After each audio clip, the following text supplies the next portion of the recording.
அன்பார்ந்த யூடியூப் நேயர்களே, உங்கள் அனைவருக்கும் கவிக்குடிமகன் அண்ணாமலையின் வணக்கம். இன்று நான் உங்களுக்கு ஒரு சில துளிகளை வழங்கப் போகின்றேன். அதாவது கவிதை துளிகள் ஒரு சிலவற்றை நான் இப்போது வழங்குவதாக இருக்கிறேன். இவை உங்களுக்கு துளிகளாகவும் தெரியலாம், அல்லது உங்கள் மனோபாவத்தை பொறுத்து பெருங்கடலாகவும் தெரியலாம். அதை இப்போது நான் உங்களுக்கு சொல்கின்றேன்.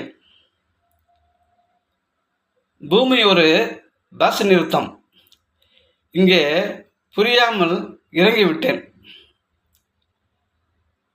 என்பதுதான் என் கவிதை துளியின் முதல் துளி. பூமி ஒரு பஸ் நிறுத்தம், இங்கே புரியாமல் இறங்கிவிட்டேன்.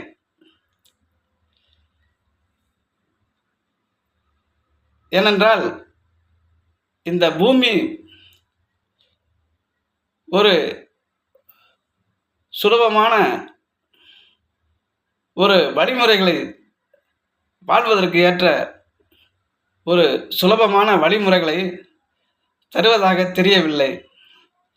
ஆகவேதான் பூமி ஒரு பஸ் நிறுத்தம், இங்கே புரியாமல் இறங்கிவிட்டேன் என்று சொன்னேன்.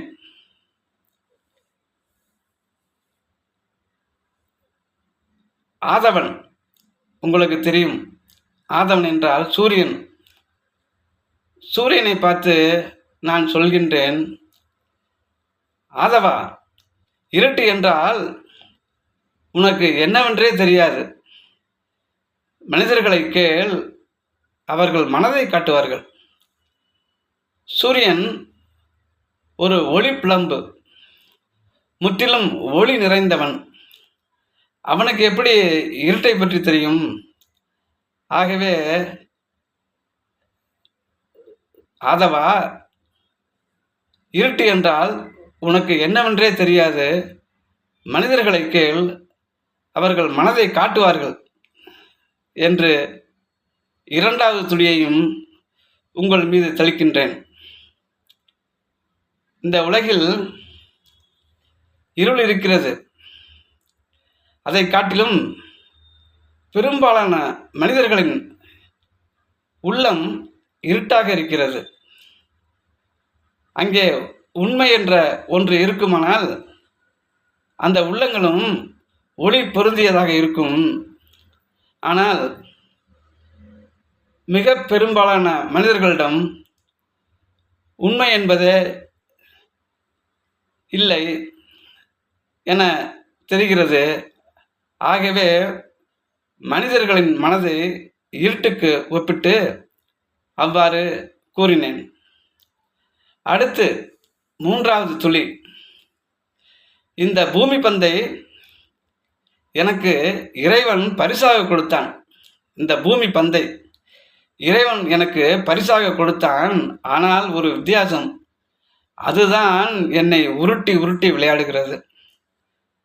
பரிசாக பெறப்பட்ட பந்தை நான் அல்லவா விளையாட வேண்டும். அதற்கு மாறாக அது என்னை உருட்டி விளையாடுகிறது. ஆகவே இந்த பூமி பந்தை இறைவன் எனக்கு பரிசாக கொடுத்தான். ஆனால் ஒரு வித்தியாசம், அதுதான் என்னை உருட்டி விளையாடுகிறது என்று சொன்னேன். இப்பொழுது நான்காவது துளியையும் உங்களுக்கு சொல்லப் போகின்றேன்.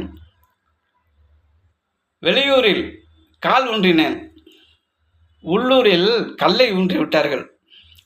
வெளியூரில் கால் ஊன்றினேன், உள்ளூரில் கல்லை ஊன்றி விட்டார்கள். இதை சற்று விளக்கமாக கூறுகின்றேன்.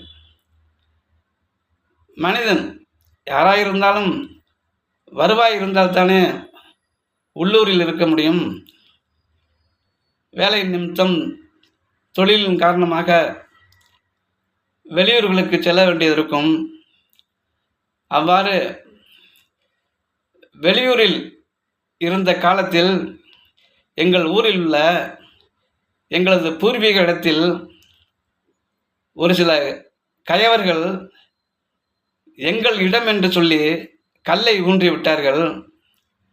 அதற்காகத்தான் இவ்வாறு வெளியூரில் கால் ஊன்றினேன், உள்ளூரில் கல்லை ஊன்றி விட்டார்கள் என்று கூறினேன். அடுத்து 5வது துளி, அதை இப்பொழுது சொல்லப் போகின்றேன். எனது வாழ்க்கையில் நான் பட்ட அனுபவங்கள், வலிகள், வேதனைகள் இவை எல்லாவற்றையும் வைத்து என் மனதில் தோன்றிய ஒரு சிந்தனையில் இந்த 5வது துளி எனக்கு கவிதையாக தென்பட்டது. அதை இப்பொழுது சொல்கின்றேன். உனது செருப்புகளுக்கு கூட நீ சுமையாக இராதே. உனது செருப்புகளுக்கு கூட நீ சுமையாக இராதே. இவ்வாறு நான் கூறியதும் உங்களுக்கு ஒரு குழப்பம் ஏற்படலாம். செருப்பு என்பதே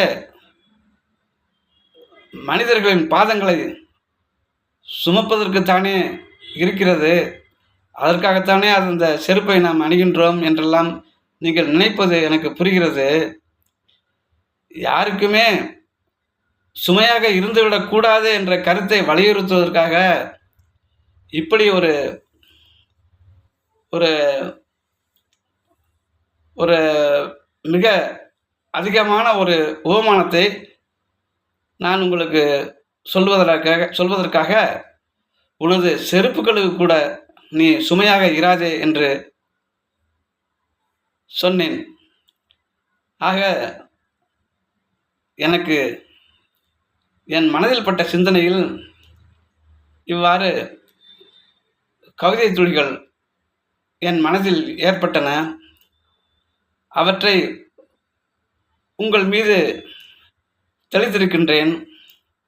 அவை உங்களுக்கு சிறு துளிகளாக தென்படலாம், அல்லது உங்கள் மனோபாவத்திற்கு ஏற்றவாறு பெரும் கடலாகவும் தோன்றலாம். இந்த 5 துளிகளும் 5 பெரும் கடல்களாக கூட உங்களுக்கு தோன்றலாம். அது உங்கள் மனப்பான்மையை பொறுத்தது. இத்துடன் எனது கவிதையை முடித்துக் கொள்கின்றேன். உங்களுக்கு இந்த கவிதைகள் பிடித்திருந்தால் சப்ஸ்கிரைப் செய்யுங்கள், கமெண்ட் செய்யுங்கள், ஷேர் செய்யுங்கள். நன்றி, வணக்கம். விடைபெறுகிறேன். கவிக்கொடி மகன், அண்ணாமலை.